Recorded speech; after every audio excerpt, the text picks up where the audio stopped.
Welcome to the Regeneration Collective podcast, The Next UN Visions for a Regenerative Future. I'm Silke von Brockhausen, a UN insider with 18 years across more than a dozen UN missions and founder of the Regeneration Collective. As the UN approaches its 80th year and the campaign for the next Secretary General gets underway, amid protracted conflicts, widening inequalities, and crossed planetary boundaries, we ask, how can the UN become the platform through which people, institutions, and the more than human world repair and transform broken systems and create conditions where life can thrive? In each episode, we speak with regenerative practitioners, policy shapers, indigenous knowledge holders, peace builders, culture makers, and frontline humanitarians about the lived experiences and visions that could translate into regenerative UN policies, organizational culture, and operations. This is for UN staff, partners, member states, and bridge builders who are curious about what regeneration means in practice and who are ready to turn the UN into a trailblazer for this shift.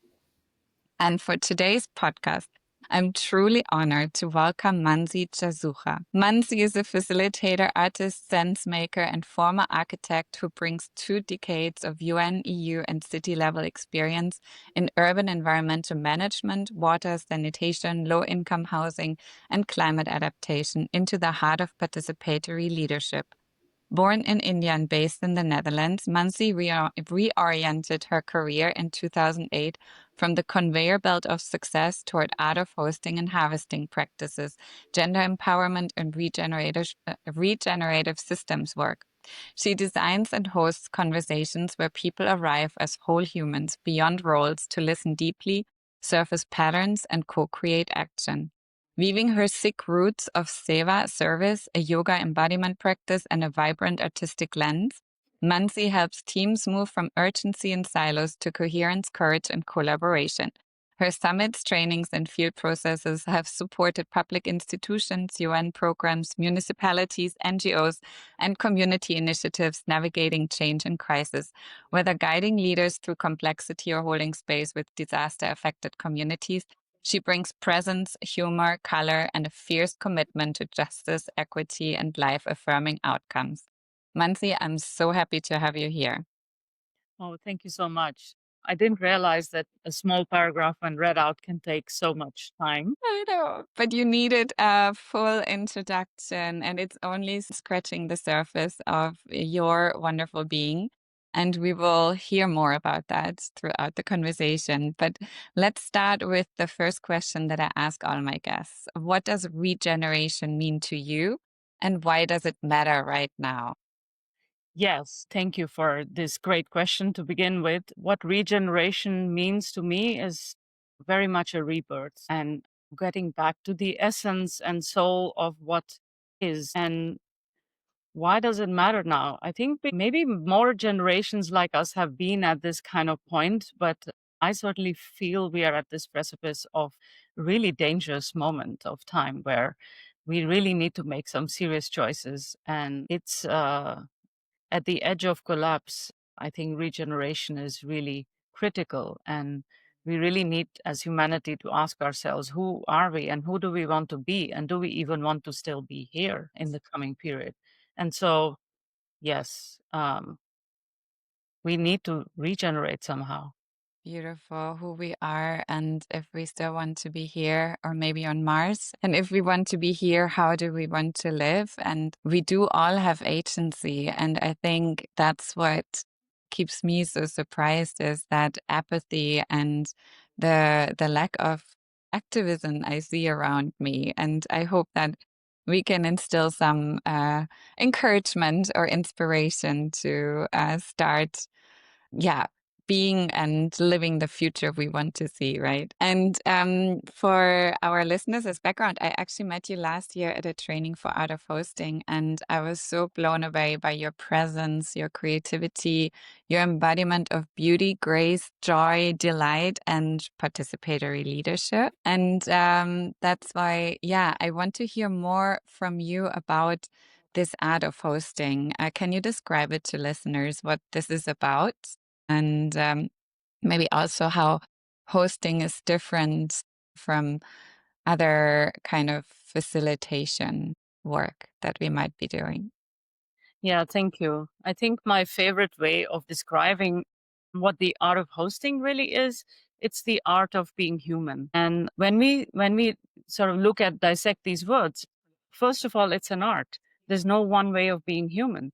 So when we look at our education system, there is such a tendency to have the same kind of education system, same format, same content, which is being millions and millions of billions of children are being subjected to that same education system and ranking.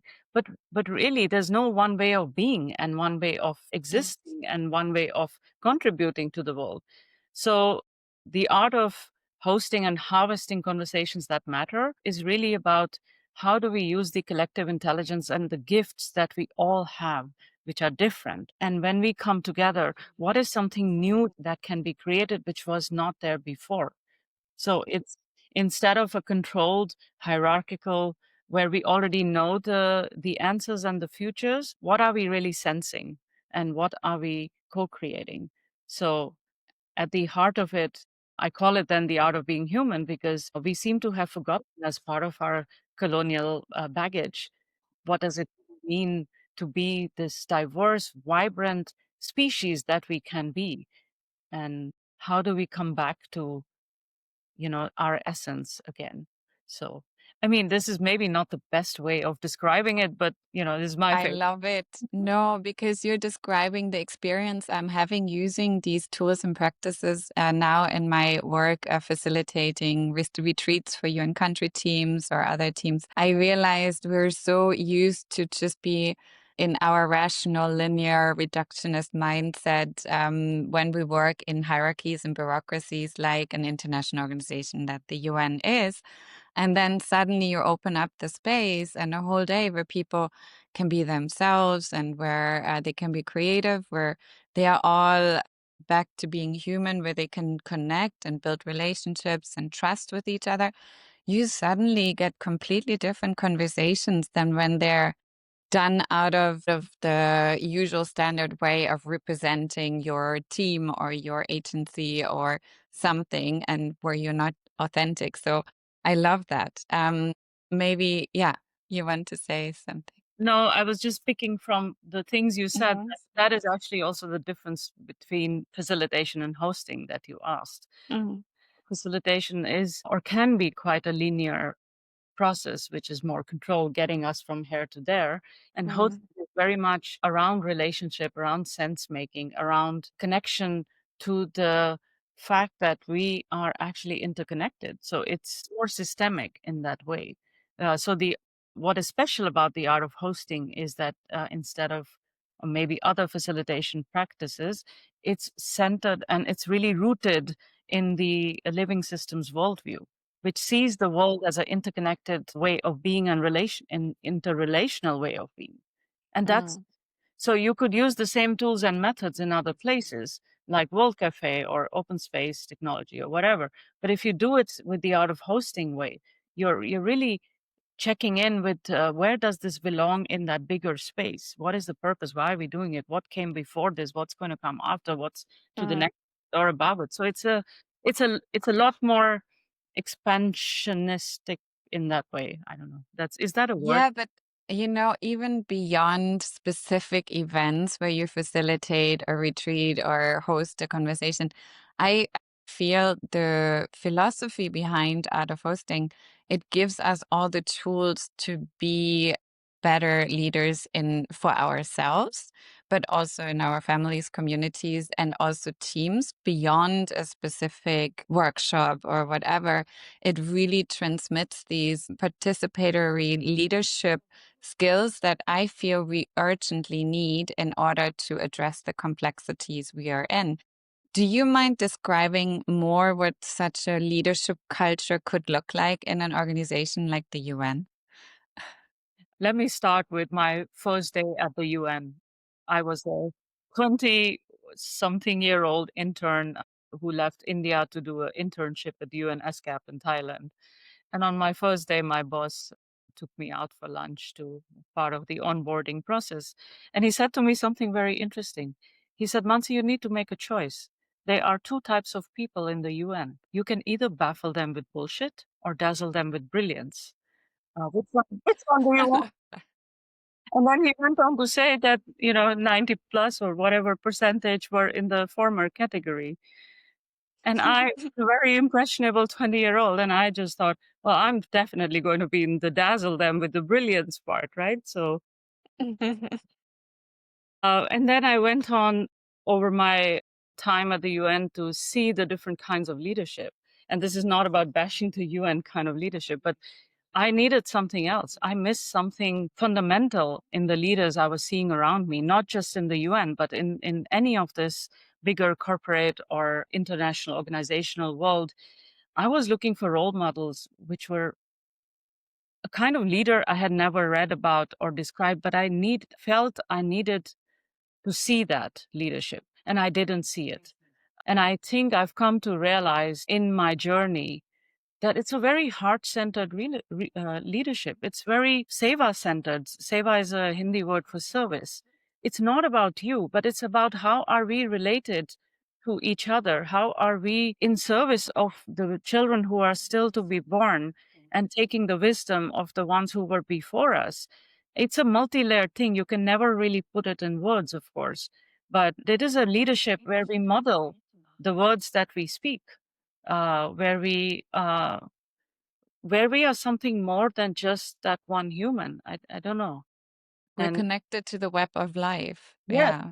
We're part of a whole ecosystem that constitutes our planet.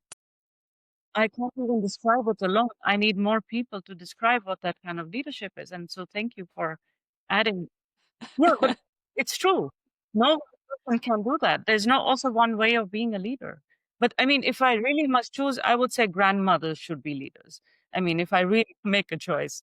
Yeah, where you don't have your selfish agendas anymore, even if they're hidden from yourself, but where you really look at the best for the community. And I know that almost all of my colleagues are coming with this intention to work. And then, you get under stress, you get a lot of pressure around time, lack of resources.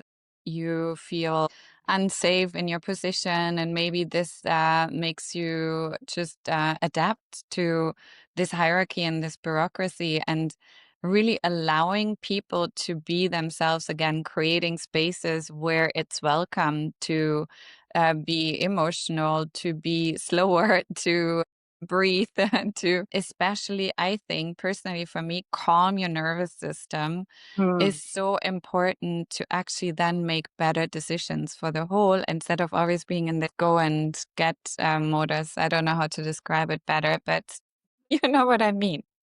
Right. Yeah, and it's great. Like I know a lot of very committed, very wonderful value-based people who are in the UN, Mm, and they are struggling. And they are struggling because it doesn't matter how great you are at your nervous system regulation and all the practices that help you. If you're in a system that doesn't support that kind of thriving or well-being, then mm, and it's very lonely. Then you need a lot more rooting and a lot very deep roots to keep you mm. sort of blooming, right? Yeah. And I think that's the heart of maybe this conversation. How do you get there? What is your advice for these colleagues that are at the brink of burning out and really want to do their best? I don't know if I can give one advice. I know what I did. I had to leave the system because I didn't have the rooting and the language and what I needed. Despite being a strong, courageous young woman, I couldn't do it. And I needed to find my journey myself. So I don't really have advice for people. I think everybody needs to find their own pathway to their own work and purpose. But what I do feel at a larger system level is that the UN, you said it's the 80th year of UNP Mm, coming up. I think when we set up any organization, any team, don't need to set it up for the rest of eternity. I mean, nature doesn't work like that, right? So if you're talking about regeneration, I think it's really a time to start considering where are we really at with the UN? What was the moment of time it was set up? What were the conditions around it from where it was born and brought up and, put together as an old institution now, if you look at just from a human history or lifespan perspective, what do you need to let go of now in the UN? What do you need to let die in the system? Mhm. And what is the new birth that can come from it? So it's, just doing that eco cycle of nature. Maybe it is time for the UN to have a complete rebirth because the Mm. time changed. The place from where it was set up, that world doesn't exist anymore. And for this new world that we are in now, from what we know and from the decolonial lens that we know now and from the equity and justice perspective, I don't think it's possible to really make a difference by just adding things on a foundation that is not so valid anymore. Can I maybe just ask you a big question? Imagine that you are the new UN Secretary General on the 1st of January in 2027. And you have this opportunity to create something completely new. How would such a world governance organization or platform look like? Like, what would you create if you had complete freedom and resources to do it? I love this imaginary exercise. Let's just say all of that. First of all, I would not decide alone. I would get a wisdom council to work with me because I think there's already the flaw when you ask one person to be making that kind of decision. I don't really understand, like, why do we have, even in democracy, why do we have one person at the top, a prime minister or a president? Why can't we have a council of wisdom council at the top? So the whole setup is very hierarchical, right? Mm. There's so much power which is often misused in a system. So yeah, my way would be to set up a more horizontal, more self-organized, more living system that has the power to make decisions, that has a good representation, Mm. veto power, just to use the UN word, that that is just a lot more equitable, Mm. where it's not the center that controls, but where it's the edges that thrive. Because in a living system, the edges are where the life happens, right? So it's a very abstract representation of my vision, but that's what I would put. It'll be circles. It won't be a organogram like that. No, I love this. And I think we need to look at the organization itself and the 130,000 staff in 30 different organizations and how we reorganize them, but also then on the member state level, how does that then fit into how nations are organized at the moment? And for me, I also see some potential in restructuring that part and looking more at bioregions, for example, where people are organized around watersheds and work Mhm. together. And the UN could be one of those platforms that really supports that. Yeah, it makes me so excited to think about this kind of sociocratic UN also, which you described. And it feels just more appropriate for these times where some countries are underrepresented, others over, and it doesn't reflect the reality anymore. Yeah. Maybe I can add something small here. I think what you're describing, like the scale, it's not that difficult, right? It's fractals. We work in nature works with fractals. We work with fractals as well. So it's about creating a good system at a cellular or at a smaller level, and then scaling that up.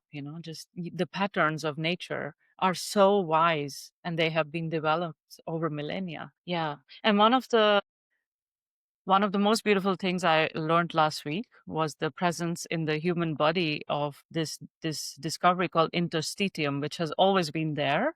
And Vanessa Reed, who's one of the stewards of the art of hosting, shared this article with me, and I'm like blown away. So interstitium is this fluid membrane or this fluid that flows between the cells. And we always thought the cells were like the most smaller or part of the body. So if you look at our organization setup, like cells and cells coming together to make organs and that make human beings. So we copied that in our organizational setup. We made teams, we made departments, we made organizations, and we made bigger headquarters and so on and so forth. But the interstitium brings a different layer to it. It's the living system that connects all of it, brings communication, nutrients, and sends information across. It's the don't see, it's fluid. And I think we need to become fluid as beings, as systems. We are not stuck in just that little rigid boxes. We are so much more.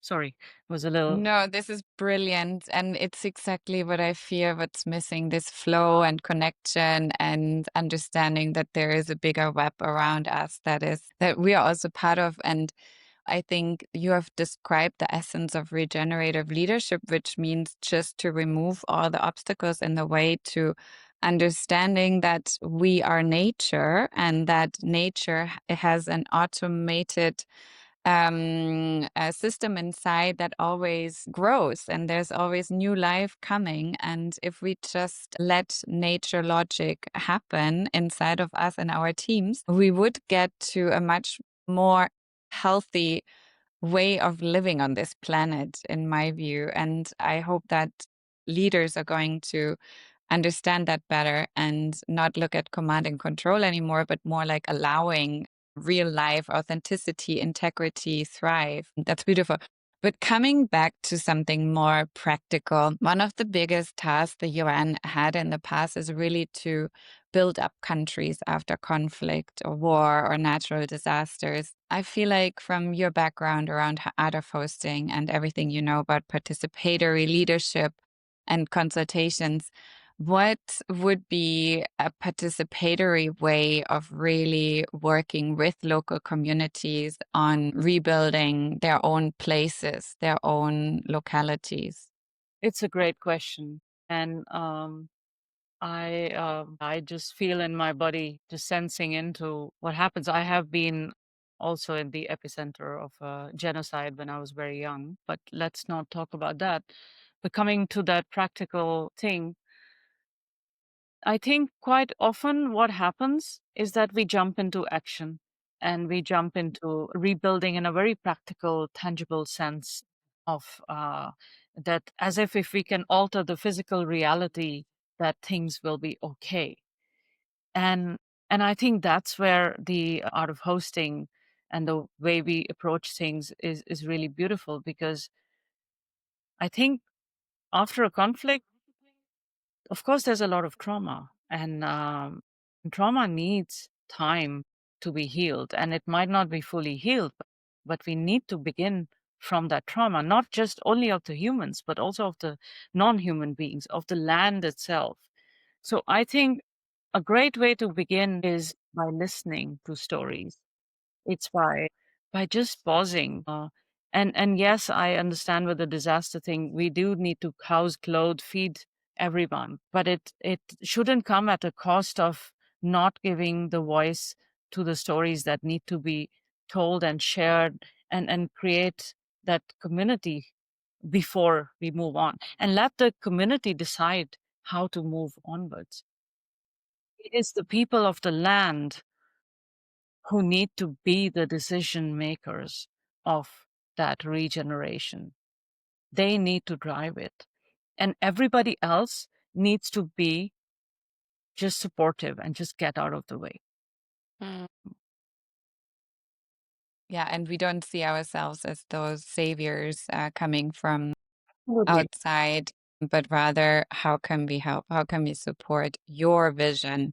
And maybe it's not our vision, and still I think it's so important. But I always see also the pressure from donors, member states behind it. They want then data, facts, figures as fast as possible.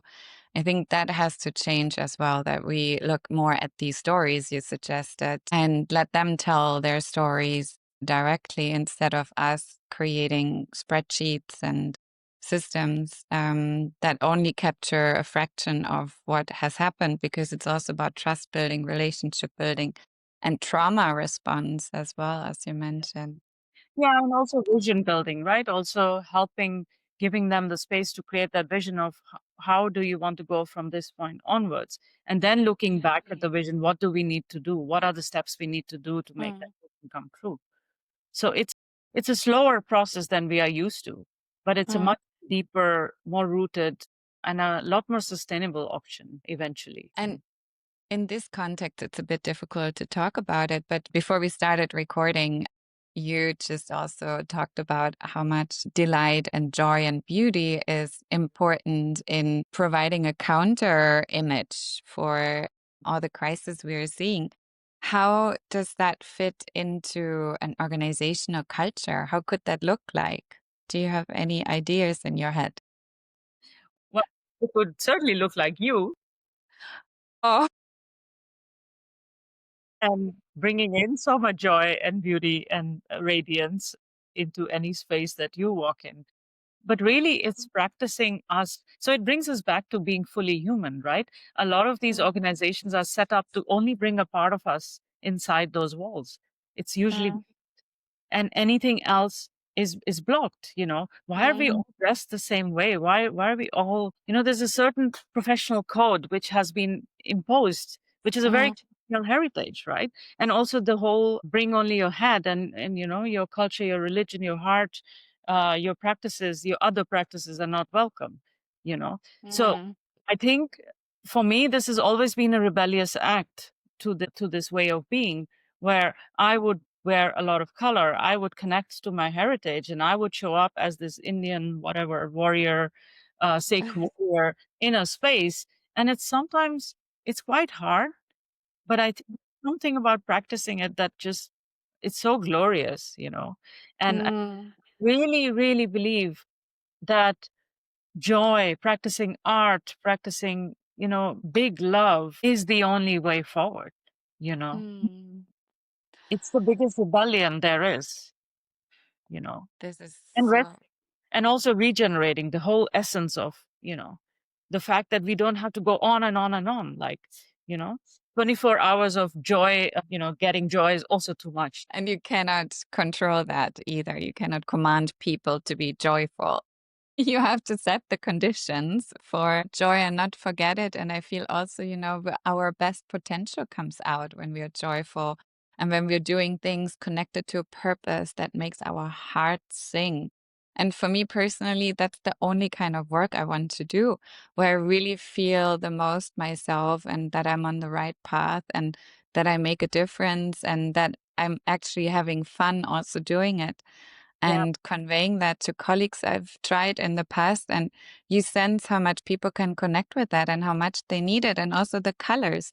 I'm trying Yes. to always wear colorful dresses too. And I see that in a lot of my colleagues that they come in their country outfits and it just brings so much more color to it. And I think it's an important part of leadership too, to let everybody be themselves. Maybe just one detour into a word that we have mentioned a couple of times now, but that maybe we need to unpack a bit more is decolonization, which I feel is not really used in a UN context a lot. It's more right now in the academic sphere or maybe in art of hosting practices.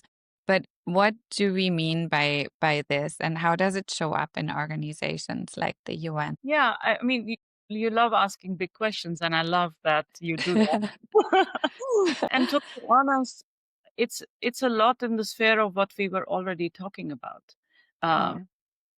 it's it's in the sphere of the fact that how do we show up as whole? We were whole, and then we were split into all kinds of things. Like whether it's at the level of bring only your head and not your heart and your emotions, or all the siloed way of working, Mm, which is different departments in a room, or water. I mean, I come from the urban and the architectural sector, and it was so interesting. Like every time I was working in the water sector, there would be not a single person from the energy, transport, housing in the room. It would be only water people. And then if I'm in the energy sector, it's only energy people. And in the housing sector, it's only like the land. And it was always, as a very young person, it was already like, why?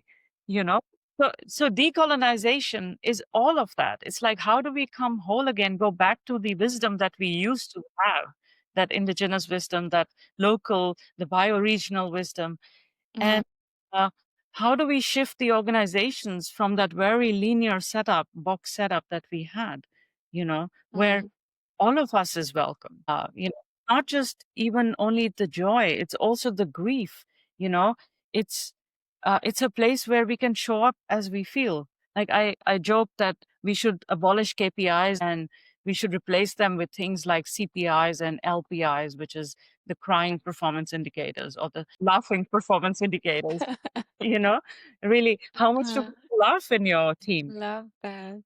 Are they feeling free when they are on a day when their grandmother died to come to the work and cry? Is there space, Mm, or if they just feel emotion because they are really touched by something you said or which happened? All of this is decolonization. It's at so many levels. So, bring back the humanness yeah, to our workplace. And it's so weird, right? Like that we have to switch off the moment we leave the house to go to work. We have to leave some of us our own self behind and then put on a mask, go to work, perform there as it's supposed to be or as the organization expects us. And then we go home again. It feels like we're all living a little bit in a, yeah, in a theater or in a very conflicting space. And I mean, ideally, we would be able to be ourselves, bring our full selves, right? yeah. And that can really transform. All right. Back from the big questions now to something much more small and practical. What would you recommend to each UN staff and anybody else listening as a daily practice, maybe to come back to yourself, to find this, to get away from this conflictedness and regenerate on a daily basis, basically? In the art of hosting, we have the fourfold practice, as you know, where this fold is about how to be present, and the second fold is about how to participate in something else, how to learn, how to become a learner. The third fold is how to create spaces of hosting where other people can deepen their learning, and then the fourth one is about co-creation and how to be a community which learns together. And this is actually the heart of the art of hosting, as you know. And it begins by being present. It begins by creating practices, personal practice, whatever it is. For some people, it's meditation. For others, it's art. For others, it's sleeping 8 hours a day. For others, it's journaling. For some others, it's sport. It doesn't matter. Having personal practice of finding rituals, finding moments for practicing that, Mm, then being aware of the dialogue which is there and the biases that you hold and all of that. Like, it's not a simple thing, but it is that fractal what I also spoke about. So who you are, if you have that practice, if you are modeling that, then mm, it's to shift things around you. And if everybody in the team is doing that at an individual level and then starting to practice that with each other, mm, not the same practice, don't get me wrong, but how to be with each other, how to be in learning, how do you really listen? Listening is a really great, difficult mm. practice, simple and difficult. And then the magic can unfold, I think, from there. So, Wow. Beautiful. I think that's the essence for me, you know. You first become the best version of yourself in whatever way or whatever it means to you. And that automatically creates ripple effects around you. And we don't even have to look at the big picture and the big crisis. Like, look first in your own environment, and that might have a big enough impact on the world. um, Wow, we're coming to the end, and we're already a little over time. Thank you for being here and for this incredible, deeply heartfelt, grounded conversation. And I feel like a lot of the listeners now want to have more Mansi in their life, like I felt after meeting you. How can they get in touch with you? How can they maybe work with you? How can they learn more from you? I know that there's probably out of hosting trainings coming up, and where can people find out more? well, I love to meet new people within the limit of the time that I have. LinkedIn is a great place to connect, and Mm, or Instagram if you really want some more of my art. And I would really highly recommend to join an art of hosting training. It doesn't matter if it's with me, it can be anywhere in the world. There are global trainings. You can look on the artofhosting.org. In the Netherlands, we have a heartbeat of a training indeed. And in November, November 24th to 26th, we have a training coming up. A great diverse team from 4 continents. Really happy with that. Wow. Yeah, so welcome, and I look forward to meeting people. Actually, my dream would be go inside the UN and do a art of hosting training, and not just one, many of them. So that's something I would like to manifest here in this conversation. That would be wonderful if we can make that happen, Mansi. I really think that could create so much transformation as one art of hosting training has done for me. And I know that a lot of people have experienced that. So thank you for putting this into the world and for this beautiful conversation. And whatever you're up to next, I wish you all the best. And I am looking forward to our collaboration. Yeah, thank you so much. Thank you. You're such a joy to talk to. Thanks.